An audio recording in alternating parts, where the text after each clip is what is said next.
Friends, आपल्याला जर सनेजमध्ये जर यश मिळवायचं असेल तर आपल्याला 6 बेसिक वरती वर्किंग करावं लागेल।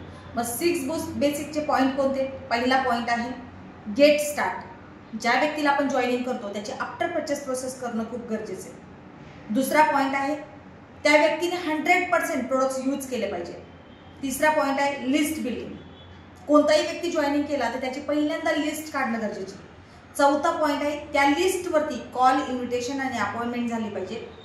आणि पाचवा पॉइंट आहे show the plan, show the plan, show the plan. आणि सहावा पॉइंट आहे फॉलोअप। कारण काही लोकांना आपण प्लॅन दिल्याच्या नंतर काही लोक ऑन द स्पॉट जॉईनिंग होतील, काही लोक फॉलोअपमध्ये जॉईनिंग होतील। त्याच्यामुळे सहावा महत्त्वाचा पॉइंट आहे ते म्हणजे फॉलोअप। तर ह्या 6 बेसिकमध्ये सगळ्यात महत्त्वाचा पॉइंट आहे ते म्हणजे show the plan, show the plan, show the plan. मग शो द प्लॅन जर आपल्याला करायचा असेल तर शो द प्लॅनमध्ये किती प्रकार आहेत की आपण 1-to-1 मध्ये प्लॅन देऊ शकतो, आपण एखादी होम मीटिंग घेऊन हेल्थ अवेअरनेस घेऊन तिथं पण प्लॅन देऊ शकतो। त्याच्यानंतर दुसरा पॉइंट काय की आपण एखाद्या झूम मीटिंग वरती पण प्लॅन देऊ शकतो। एखादा व्हिडिओ जो आहे आपल्या महागुरूंचा तो व्हिडिओ पण आपण समोरच्या व्यक्तीला सेंड करू शकतो। बस ह्या सगळ्या पॉइंटमध्ये सगळ्यात महत्त्वाचा एक पॉइंट आहे प्लॅन देण्याचा, तो म्हणजे सीओ प्रोग्रामला लोकांना इन्व्हाइट करायचं। तिथे एक एक्सपर्ट व्यक्ती प्लॅन देत असतो आणि तिथं फक्त आपल्याला गेस्टला इन्व्हाइट करायचं असतं।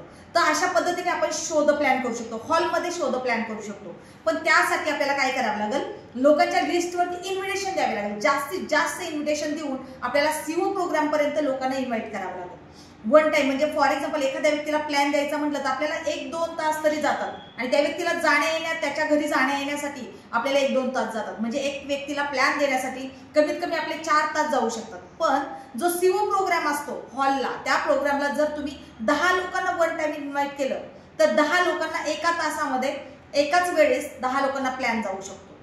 हे आहे आपलं सिस्टमचा बेनिफिट। त्याच्यामुळे काय करावं लागेल, जास्तीत जास्त लोकांना इन्व्हिटेशन द्यावं लागेल। आणि इन्व्हिटेशन देताना तुम्ही त्या व्यक्तीची नीड ओळखा, त्याला कशाची गरज आहे। एखाद्या व्यक्तीला तुम्ही इन्व्हिटेशन देऊ शकता, तुला जर घर यायचं असेल तर तू इथं सनेजमध्ये वर्किंग करून एक 4-5 वर्षामध्ये तुझं घर घेऊ शकतो। किंवा तुझ्या डोक्यावर जे काही कर्ज असेल ते कर्ज नील करायचं असेल तर एक जबरदस्त लेवलची अशी अपॉर्च्युनिटी आहे, त्याच्यासाठी तुला त्या प्रोग्रामला यावं लागेल। तुला जर तुझ्या गाडीचं कर्ज नील करायचं असेल, जे काही EMI आहेत ते तुला पे करायचे असेल, जॉब करता करता पार्ट टाइम मध्ये एक्स्ट्रा इन्कम घ्यायचं असेल, एखाद्या हाऊस वाईफला तुम्ही सांगू शकता की तुम्ही मुलं सांभाळून पार्ट टाइम मध्ये घर सांभाळून पैसे कमवू शकता, अशी जबरदस्त लेवलची अपॉर्च्युनिटी आहे। पण यासाठी तुम्हाला काय करावं लागेल, सीओ प्रोग्रामला यावं लागेल, एक प्रोग्राम अटेंड करावं लागेल। त्याच्यामध्ये तुम्हाला तुमच्या सगळ्या प्रॉब्लेमचं सोल्युशन भेटेल। मग अशा पद्धतीने वेगवेगळ्या व्यक्तीचं वेगवेगळा प्रॉब्लेम असू शकतो, त्या प्रॉब्लेमसाठी तुम्ही त्या सीओ प्रोग्राम मध्ये त्यांना इन्व्हाइट करू शकता। आणि सीओ प्रोग्राम मध्ये एक एक्सपर्ट व्यक्ती होस्ट करत असतो, एक्सपर्ट व्यक्ती प्लॅन देत असतो, भरपूर साऱ्या लोकांचे शेअरिंग त्यांना ऐकायला भेटत असतात। एक रँक अचिव्हर्स, मोठे क्लब अचिव्हर्स लोकांचे स्पीच असतात, त्याच्यामुळे तिथं तो व्यक्ती पॉझिटिव्ह होत असतो। त्याच्यामुळे सर्वांनी प्लॅनिंग करायचं जास्तीत जास्त सीओ प्रोग्रामचं। सीओला जास्तीत जास्त गेस्ट काउंट घेऊन यायचंय आणि त्याच्यामुळे तुमचं जे काही टार्गेट असेल इन्कमचं ते तुम्ही टार्गेट अचीव्ह करण्यासाठी तुम्हाला ते सोपं जाईल। तर प्रत्येकाने शो द प्लॅन वरती फोकस करायचंय आणि सीओ प्रोग्रामचं जबरदस्त लेवलला प्लॅनिंग करायचंय। Thank you very much.